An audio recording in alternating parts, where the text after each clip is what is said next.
নমস্কার বন্ধুরা, জয়তী কিচেনে সকলকে স্বাগত জানাই। চলে এসেছি আরও একটা নতুন রেসিপি নিয়ে।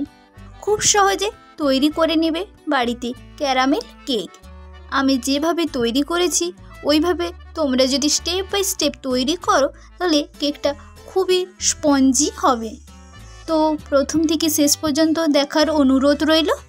বেশি দেরি না করে ভিডিওটা স্টার্ট করা যাক। প্রথমে আমি একটা মিক্সিং বোল নিয়েছি, তার মধ্যে নিয়ে নিলাম দুধ।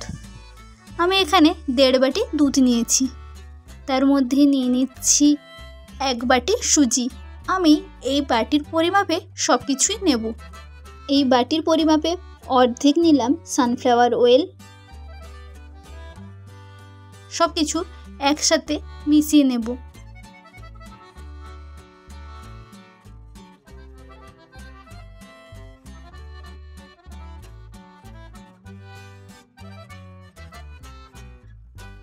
যেহেতু সুজি দিয়েছি তার জন্য এটা ঢাকনা দিয়ে রেখে দেব 10 মিনিট।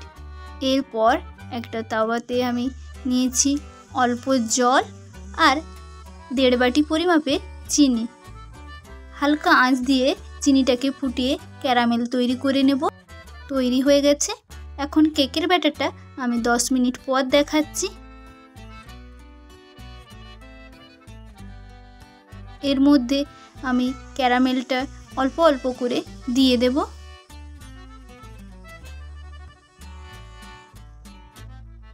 সব কিছু একসাথে খুব ভালো করে মিশিয়ে নিতে হবে। আর দিয়ে দিচ্ছি কিছু টুটি ফুটি।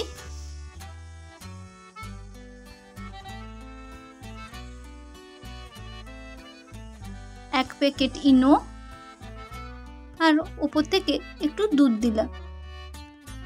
তারপর আবারও সব কিছু খুব ভালো করে একসাথে মিশিয়ে নিতে হবে।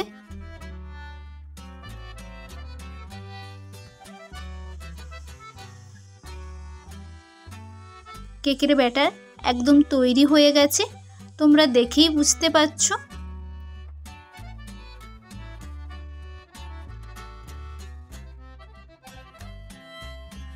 এরপর একটা কেকের টিন নিয়েছি, তার মধ্যে অল্প সাদা তেল দিলাম। তেলটা চারদিকে খুব ভালো করে লাগিয়ে নেব। এর মধ্যে দিচ্ছি একটা নর্মাল পেপার। পেপারটার গায়েও খুব ভালো করে তেলটা লাগিয়ে নিতে হবে।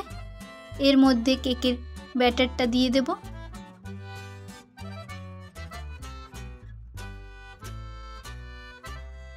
এরপর কড়াইতে লবণ দিয়ে স্ট্যান্ড বসিয়ে 15 মিনিট গরম করে নিয়েছি। তার মধ্যে কেকের ব্যাটারটা বসিয়ে ঢাকনা দিয়ে দিলাম। 20 মিনিট পর দেখাচ্ছি।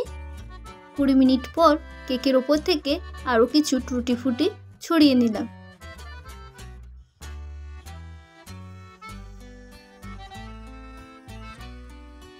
তারপর আবার ঢাকনা দিয়ে দেব 15 মিনিটের জন্য। টোটাল টাইম লাগবে কেকটা তৈরি করতে 35 মিনিট। 15 মিনিট পর দেখাচ্ছি।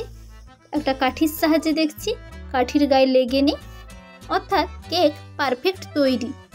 এরপর ঠান্ডা করে নেব। ঠান্ডা করে আস্তে আস্তে করে কেকের চারদিকটা ছাড়িয়ে নেব। এইভাবে ছাড়িয়ে নিলে কেকটা খুব সহজে বেরিয়ে আসে, ভেঙে যায় না।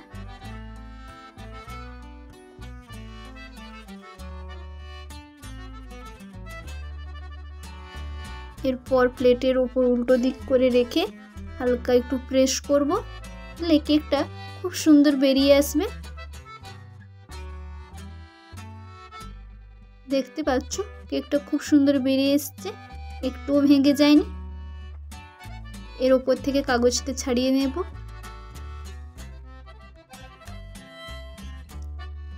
এখন দেখা যাক কেকটা কেমন হয়েছে।